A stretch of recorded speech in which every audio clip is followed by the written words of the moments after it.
ನಮಸ್ಕಾರ. ಗುಡಿಯ ನೋಡಿರಣ್ಣ ಕಾರ್ಯಕ್ರಮಕ್ಕೆ ಸ್ವಾಗತ. ಗುಡಿಯ ಅರಸಿ ನಾವು ಬಂದಿರುವಂತದ್ದು ಕೂಡಲ ಸಂಗಮಕ್ಕೆ. ಕಳೆದ ಸಂಚಿಕೆಯಲ್ಲಿ ಭಕ್ತಿ ಭಂಡಾರಿ ಬಸವಣ್ಣನವರ ಐಕ್ಯ ಸ್ಥಳವಾದಂತಹ ಐಕ್ಯ ಮಂದಿರದ ದರ್ಶನವನ್ನ ಮಾಡಿದ್ವಿ. ಈ ಬಾರಿ ಈ ಸಂಚಿಕೆಯಲ್ಲಿ ಕೂಡ ಇದೇ ಕ್ಷೇತ್ರದ ಇನ್ನಷ್ಟು ಮಹತ್ವಪೂರ್ಣ ಪ್ರದೇಶಗಳ ಪರಿಚಯವನ್ನ ಮಾಡಿಕೊಳ್ಳೋಣ. ಅದರಲ್ಲಿ ಪ್ರಮುಖವಾಗಿ ಬಸವಣ್ಣನವರ ಧರ್ಮಪತ್ನಿ ನೀಲಾಂಬಿಕೆಯ ದರ್ಶನ.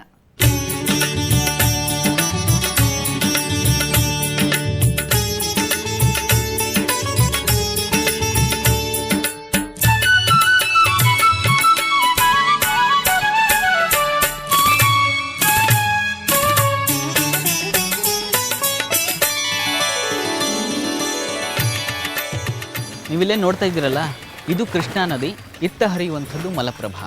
ಇವೆರಡರ ಸಂಗಮವಾದ್ದರಿಂದಲೇ ಇದಕ್ಕೆ ಕೂಡಲ ಸಂಗಮ ಅನ್ನುವಂಥ ಹೆಸರು ಪಡೆದವಾಯಿತು. ಅಂದಹಾಗೆ ಈ ಕ್ಷೇತ್ರದಲ್ಲಿ ನಾವಿನ್ನೂ ನೋಡುವಂಥದ್ದು ಮತ್ತು ತಿಳಿಯುವಂಥದ್ದು ಸಾಕಷ್ಟು ವಿಷಯಗಳಿವೆ.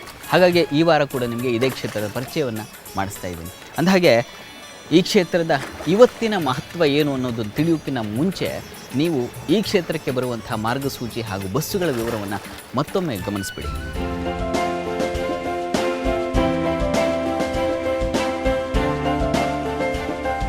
ಕೂಡಲ ಸಂಗಮ ಕ್ಷೇತ್ರಕ್ಕೆ ಬೆಂಗಳೂರಿನ ನೀವು ಬರೋದಾದರೆ ಬಾಗಲಕೋಟೆ ಬಸ್ಸನ್ನು ಹತ್ತಬೇಕು. ಬಾಗಲಕೋಟೆಗೆ ಹೋಗುವ ಬಸ್ಸುಗಳ ವಿವರ ಹೀಗಿದೆ ನೋಡಿ. AC ಸ್ಲೀಪರ್ ಹೊರಡುವ ಸಮಯ ರಾತ್ರಿ 7:45. ಇದರ ದರ 665 ರೂಪಾಯಿ. ಇನ್ನು ರಾಜಹಂಸ ಇದು ಹೊರಡುವ ಸಮಯ ರಾತ್ರಿ 9:00. ಇದರ ದರ 571 ರೂಪಾಯಿ. ಇನ್ನು ರಾಜ್ಯದ ಇತರೆ ಭಾಗಗಳಿಂದ ನೀವು ಕೂಡಲ ಸಂಗಮಕ್ಕೆ ಬರೋದಾದರೆ ಈ ಮಾರ್ಗಸೂಚಿಯನ್ನು ಗಮನಿಸಿ. ಕರ್ನಾಟಕದ ಪಶ್ಚಿಮ ಭಾಗದಿಂದ ಬರ್ತಕ್ಕಂಥವರು ಮಂಗಳೂರು, ಉಡುಪಿ, ಶಿವಮೊಗ್ಗ, ಚಿತ್ರದುರ್ಗ, ಹೊಸಪೇಟೆ ಮಾರ್ಗವಾಗಿ ಕೂಡಲ ಸಂಗಮವನ್ನು ತಲುಪಬಹುದು. ಇನ್ನು ಕರ್ನಾಟಕದ ದಕ್ಷಿಣ ಭಾಗದವರು ಮೈಸೂರು, ಚಿತ್ರದುರ್ಗ, ಹೊಸಪೇಟೆ ಮಾರ್ಗವಾಗಿ ಕೂಡಲ ಸಂಗಮವನ್ನು ತಲುಪಬಹುದು.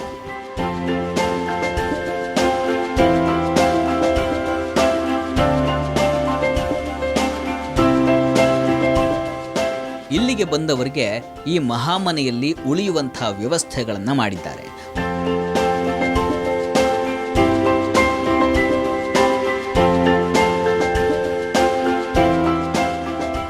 300 ರೂಪಾಯಿಯಿಂದ 500 ರೂಪಾಯಿಗಳಲ್ಲಿ ಉಳಿಯುವಂಥ ವ್ಯವಸ್ಥೆಯನ್ನು ಕಲ್ಪಿಸಿದ್ದಾರೆ. ಇವತ್ತು ನಾವು ಪ್ರಮುಖವಾಗಿ ದರ್ಶನ ಮಾಡಬೇಕಾಗಿರ್ತಕ್ಕಂಥದ್ದು ಬಸವಣ್ಣನವರ ಧರ್ಮಪತ್ನಿ ನೀಲಾಂಬಿಕೆಯವರನ್ನು. ನೀಲಾಂಬಿಕೆಯವರ ದರ್ಶನಕ್ಕೆ ಇದೇ ಸಂಗಮ ಕ್ಷೇತ್ರದಲ್ಲಿ ಸಾಗಬೇಕು. ಅಂದರೆ ಇದೇ ನೀರಲ್ಲಿ ನಾವು ಸಾಗಿ ಆ ಕ್ಷೇತ್ರವನ್ನು ದರ್ಶನ ಮಾಡಬೇಕು. ಇದಕ್ಕೆ 2 ಮಾರ್ಗ ಇದೆ. ಒಂದು ರಸ್ತೆ ಮೂಲಕವೂ ಬರಬಹುದು, ನೀರಿನ ಮೂಲಕವೂ ಹೋಗಬಹುದು. ಅಂದಹಾಗೆ ರಸ್ತೆ ಮೂಲಕ ಸಾಗಿದರೆ ಬಹಳ ದೂರ ಆಗುತ್ತೆ ಅನ್ನೋ ಕಾರಣಕ್ಕೆ ನೀರಿನಲ್ಲಿ ಸಾಗುವಂಥ ವ್ಯವಸ್ಥೆನ ಇಲ್ಲಿ ಮಾಡಿದ್ದಾರೆ. ಇಲ್ಲಿ ದೋಣಿಗಳಿವೆ, ಅದರ ಮೂಲಕ ನಾವು ಆ ಕ್ಷೇತ್ರವನ್ನು ತಲುಪಬಹುದು. ಈಗ ನಾವು ಕೂಡ ಈ ದೋಣಿಯಲ್ಲಿ ಆ ಕ್ಷೇತ್ರವನ್ನು ತಲುಪಿಕೊಳ್ಳೋಣ, ಬನ್ನಿ.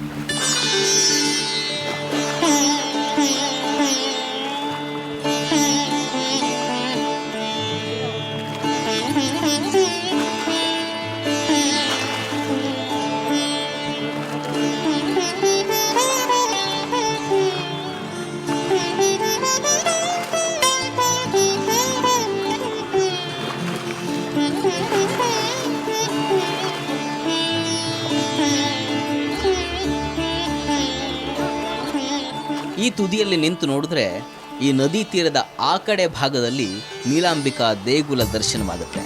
ಅಲ್ಲಿಗೆ ರಸ್ತೆ ಮೂಲಕವೂ ಹೋಗಬಹುದು, ಆದರೆ ನೀರಲ್ಲಿ ಸಾಗಿದರೆ ಪ್ರಯಾಣದ ಅಂತರ ಕಡಿಮೆಯಾಗುತ್ತೆ.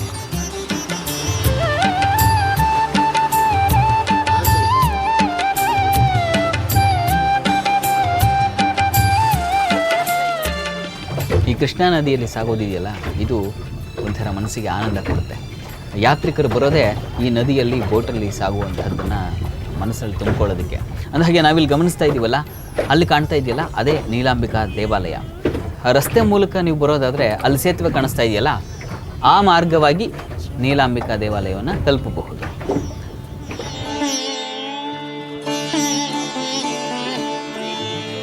ಕೃಷ್ಣ ಮಲಪ್ರಭಾ ದಂಡೆಯ ಈ ಭಾಗದಲ್ಲಿ ಅದೇ ಕೂಡಲ ಸಂಗಮನ ಐಕ್ಯ ಮಂಟಪದೋಪಾದಿಯಲ್ಲೇ ನಿರ್ಮಿಸಲಾಗಿರುವ ನೀಲಾಂಬಿಕಾ ಐಕ್ಯ ಮಂಟಪ ಇದು.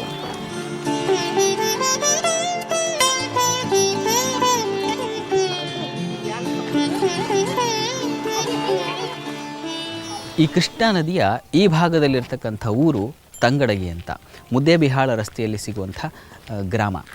ಈ ತಂಗಡಗಿ ನೀಲಾಂಬಿಕೆಯ ತವರೂರು ಅಂತ ಹೇಳ್ತಾರೆ. ನೀಲಾಂಬಿಕೆ ಬಸವಣ್ಣನವರ ವರಿಸಿದ್ದು, ವಿವಾಹವಾಗಿದ್ದು ಈ ಕ್ಷೇತ್ರದಲ್ಲಿ ಅಂತ ಹೇಳ್ತಾರೆ. ಅಷ್ಟೇ ಅಲ್ಲ, ಆಕೆ ಐಕ್ಯವಾಗಿದ್ದು ಕೂಡ ಇದೇ ಜಾಗದಲ್ಲಿ. ಹಾಗಾಗಿಯೇ ನಾವೀಗ ಆಕೆಯ ದರ್ಶನಕ್ಕೆ ತೆರಳ್ತಾ ಇರ್ತಕ್ಕಂಥದ್ದು. ಬನ್ನಿ ಆಕೆಯ ದರ್ಶನವನ್ನು ಮಾಡೋಣ.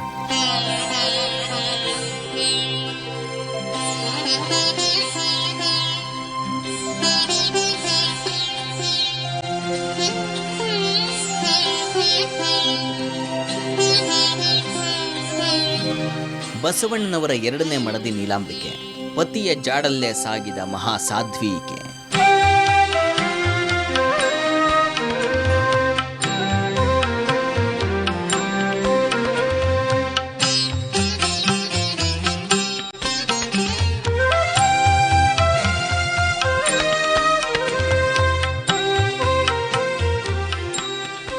ವಾಸ್ತವವಾಗಿ ಬಸವಣ್ಣನವರಿಗೆ ಮದುವೆ ಆಗೋ ಇಷ್ಟವೇ ಇರಲಿಲ್ಲ. ಆದರೆ ವಿಧಿ ಏನೋ ಯೋಜನೆಯನ್ನು ಮಾಡಿ ಎರಡೆರಡು ಮದುವೆಯನ್ನು ಮಾಡಿಸ್ಬಿಡ್ತು. ಆದರೆ ಅವರಿಗೆ ಸಂಸಾರದ ಬಂಧನವಿರಲಿಲ್ಲ. ಅಂಟಿಯೋ ಅಂಟದಂತಿರುವಂಥ ಗುಣ ಅವರಲ್ಲಿತ್ತು. ಹಾಗಾಗಿ ಅವರು ವಿಶ್ವಮಾನವರಾದರು. ಅಷ್ಟೇ ಅಲ್ಲ, ಅವರ ಪತ್ನಿಯರು ಬಸವಣ್ಣನವರ ಹಾದಿಯಲ್ಲೇ ನಡೆದಂಥವರು. ಅಂಥ ಪತ್ನಿ ನೀಲಾಂಬಿಕೆ ಇಲ್ಲಿ ನೆಲೆಸಿರ್ತಕ್ಕಂಥದ್ದು. ಮನದಲ್ಲಿ